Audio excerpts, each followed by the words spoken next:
জাকি মারি উলালে ওই মুয়া মাছয়ে জাকি খালি জালি উলালে ওই আমা বিহুর নাচনি পলাগ ফুলাৰ বতৰত টগৰ ফুলাৰ বতৰত পলাগ ফুলাৰ বতৰত টগৰ ফুলাৰ বতৰত নাচ নাচ নাচনি ঐ পখিলা হৈ উৰাদি নাচ নাচ নাচনি ঐ পহিলা বহাগ আজিৰ তাৰিখতে মই সমগ্ৰ অসমবাসী ৰাইজক আৰু আপোনালোকক ৰঙালী বিহু আৰু অসমীয়া নতুন বছৰৰ আন্তৰিক শুভেচ্ছা আৰু সেৱা জ্ঞাপন কৰিছোঁ।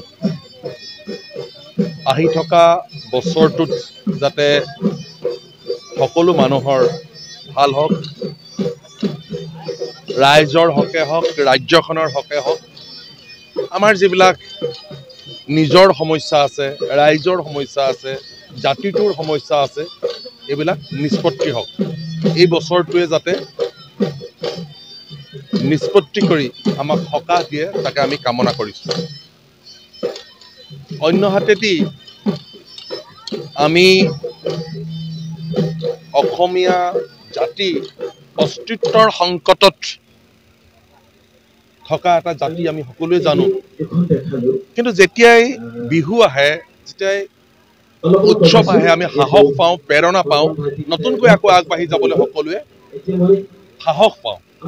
গতিকে আমাৰ যিমানে সংকট নাহক কিয়, যিমানে প্ৰত্যাহ্বান নাহক কিয়, আমি আটায়ে বহাগতে সংকল্প লওঁ, নতুন বছৰতে সংকল্প লওঁ, এই প্ৰত্যাহ্বানক যাতে আমি মষিমূৰ কৰিব পাৰোঁ। গতিকে স্বাভাৱিকতে যেনেধৰণে জাতিটোলৈ প্ৰত্যাহ্বান আহিছে, সাংস্কৃতিক ক্ষেত্ৰখনলৈ আহিছে, বিহুলৈকো আহিছে, এই আটাইবিলাক মই ভাবোঁ আমাৰ সন্মুখত লোকশিল্পী দ্বিজেন গগৈয়ে তেওঁৰ লোকবাদ্য পৰিৱেশন কৰি আছে। এনেধৰণৰ যিবিলাক নীৰৱে নিতালে যিসকলে লোকবাদ্যৰ সাধনা কৰি আছে, লোকসাহিত্যৰ সাধনা কৰি আহিছে, লোক সংস্কৃতিৰ সাধনা কৰি আছে, তেওঁলোকে আচলতে জাতিটোক জীয়াই ৰাখিছে। গতিকে মই ভাবোঁ যে অসম জাতীয়তাবাদী যুৱ ছাত্ৰ পৰিষদৰ শিমলুগুৰি আঞ্চলিক সমিতিয়ে ২৯ বছৰে এই কাৰেং ঘৰৰ সন্মুখত এই মুকলি বিহু অনুষ্ঠিত কৰি আহিছে।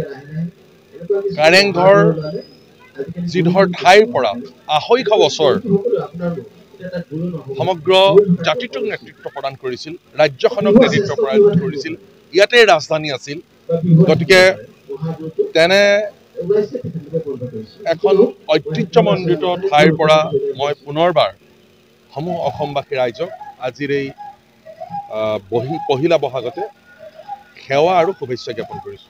হয়, অসম জাতীয়তাবাদী যুৱ ছাত্ৰ পৰিষদ শিমলুগুৰি আঞ্চলিক সমিতিৰ এটা ক্ষুদ্ৰতম প্ৰয়াস যে অসমৰ যি বিহু পৰম্পৰা, অসমৰ যি আমাৰ জাতীয় ঐক্য, সেই ঐক্যক আমি স্বৰ্গদেউসকলে আমাৰ প্ৰতিষ্ঠা কৰি যোৱা এই ৰাজ কাৰেঙৰ বাকৰিৰ পৰা আমি গোটেই সৰ্বভাৰতীয় পৰ্যায়, বিশ্ব দৰবাৰ পৰ্যায়লৈ আমি লৈ যাব বিচাৰোঁ।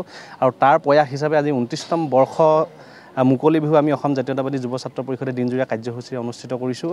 এই কাৰ্যসূচীত আমাৰ অন্তৰ্ভুক্ত হৈ আছে আমি প্ৰদৰ্শনীমূলক কণী যুঁজ আৰু অসমৰ যি জাতীয় জনগোষ্ঠীয় যি সমাৰোহ, সেই সমাৰোহৰ যোগেদি আমি বিভিন্ন জাতি জনগোষ্ঠীৰ যিসমূহ আমাৰ কৃষ্টি পৰম্পৰা আছে, তেওঁলোকৰ যি দলীয় নৃত্য আছে বা বিভিন্ন একক নৃত্য আছে, এই নৃত্যসমূহক আমি বিশ্ব দৰবাৰত দেখুৱাবলৈ আমি চেষ্টা কৰি আহিছোঁ। আৰু আমি অতিকৈ আনন্দিত আৰু অতিকৈ উৎফুল্লিত যে অসম জাতীয়তাবাদী যুৱ ছাত্ৰ পৰিষদৰ এই প্ৰয়াসে এই 29টা বৰ্ষৰ গৰকি পাৰ কৰোঁতে যি আমাৰ যেনেধৰণে আমি পৰিকল্পনাৰে কাৰুকাৰ্য আমি কৰি আহিছিলোঁ, সেই কাৰুকাৰ্যক আমি যথেষ্ট পৰ্যায়লৈ গৈছে। বিশ্ব দৰবাৰ আমি দেখিবলৈ পাওঁ যে বৰ্তমানত দেশী বিদেশী পৰ্যটকে আহি গোটেই ৰাজ কাৰেঙত এই বহাগৰ পহিলা দিনটোত ভিৰ কৰেহি, যিটো নেকি আমাৰ কাৰণে অতিশয় আনন্দৰ বিষয় যে আমি আমাৰ প্ৰয়াসত তেওঁলোকৰ উপস্থিতি আচলতে এইটো প্ৰমাণ হৈ পৰে যে আমি আমাৰ যি প্ৰয়াস, সেই প্ৰয়াসত আমি কিছু দূৰ হ'লেও আচলতে উত্তীৰ্ণ হ'ব পাৰিছোঁ।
আমি আগতে বিচাৰো আপোনাৰ মুখতে ইয়াত বিচাৰ দিন দুইফালে দি আপুনি সলাই যদি সলাব পাৰে আমাৰ কাৰণে হ'ব ঠিক আছে। জয় ৰাম কৃষ্ণ কৈছিলে নহয় ভাইটি হলিব থাকে মানে নহয় এই হাৰিলে আমাৰ